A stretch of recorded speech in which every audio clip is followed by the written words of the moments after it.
सोचिए जरा, एक राजकुमारी, महलों में पली बढ़ी, हर तरह का ऐशो आराम, लेकिन अचानक वो सब कुछ छोड़ देती हैं। क्यों? आज हम बात करने वाले हैं मीराबाई की, एक ऐसी संत राजकुमारी की कहानी जिसने भक्ति के लिए शाही जिंदगी को ही ठुकरा दिया।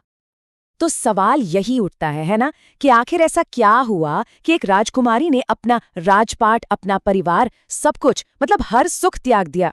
चलिए आज इसी सवाल का जवाब ढूंढते हैं और उनकी कहानी की तह तक चलते हैं। अच्छा, तो इस कहानी को ठीक से समझने के लिए सबसे पहले ये जानना जरूरी है कि मीराबाई थी कौन, उनका जीवन कैसा था और वो किस दौर में जी रही थीं। तो मीराबाई का जन्म हुआ था 1503 में जोधपुर के एक शाही परिवार में। और सोचिए, सिर्फ 13 साल की उम्र में उनकी शादी मेवाड़ के राजकुमार भोजराज से कर दी गई। मतलब उनकी पूरी जिंदगी महलों की शानो शौकत के बीच ही गुजरनी थी। लेकिन महलों की वो चमक दमक उनकी किस्मत में शायद थी ही नहीं। सच तो यह है कि बहुत ही कम उम्र से उनकी जिंदगी में एक के बाद एक मुश्किलें और दुख आने लगे थे। उनके जीवन में दुखों का जो सिलसिला शुरू हुआ, उसे सोचना भी मुश्किल है। देखिए, बचपन में ही माँ चली गईं, शादी के कुछ ही साल बाद पति का भी देहांत हो गया, और फिर एक युद्ध में उन्होंने अपने पिता और ससुर दोनों को खो दिया। आप सोच सकते हैं, एक एक करके उनके सारे अपने उनसे दूर होते चले गए। तो ये कहना बिल्कुल भी गलत नहीं होगा कि उनकी पूरी जिंदगी ही जैसे दुखों के साए में बीती, और इन्हीं सब हादसों ने दुनिया की हर चीज से उनका मन, उनका मोह खत्म कर दिया था। और बस यहीं से उनकी कहानी में एक बहुत बड़ा मोड़ आता है। जब दुनिया के रिश्तों से उन्हें सिर्फ दुख मिला, तो उन्होंने अपना सब कुछ, अपना पूरा जीवन, अपना सारा प्यार भगवान कृष्ण को सौंप दिया। और उन्होंने जो कदम उठाया, वो उस जमाने के हिसाब से किसी क्रांति से कम नहीं था। सोचिए, उन्होंने अपना राज परिवार, अपना महल, सब कुछ छोड़ दिया और वृंदावन चली गई, सिर्फ इसलिए ताकि वो पूरी तरह से अपने कृष्ण की, अपने गिरधर गोपाल की हो सकें। कृष्ण के लिए उनकी यही दीवानगी, उनका यही प्रेम उनके लिखे पदों में हमें साफ साफ दिखता है। और उनकी भाषा में ना एक अलग ही जादू था, जो सीधा दिल में उतरता था। तो चलिए जरा उनकी इस काव्य भाषा को और करीब से समझते हैं। उनकी भाषा की सबसे खास बात ये थी कि वो किसी एक बोली में बंधी हुई नहीं थी। उसमें राजस्थानी की मिठास थी, ब्रज भाषा का रस था, और गुजराती का भी रंग था।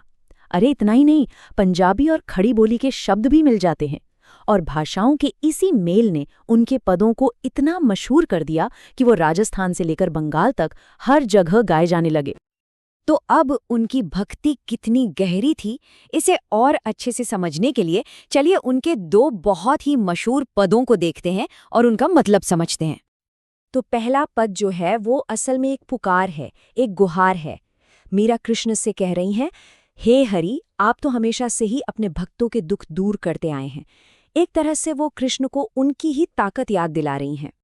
वो उन्हें याद दिलाती हैं द्रौपदी के चीरहरण की, और कहती हैं कि जैसे आपने भरी सभा में द्रौपदी की लाज बचाने के लिए उनका चीर बढ़ाया था, और जैसे अपने छोटे से भक्त प्रहलाद को बचाने के लिए आपने नरसिंह का रूप लिया था, वो आधा इंसान और आधा शेर वाला रौद्र रूप।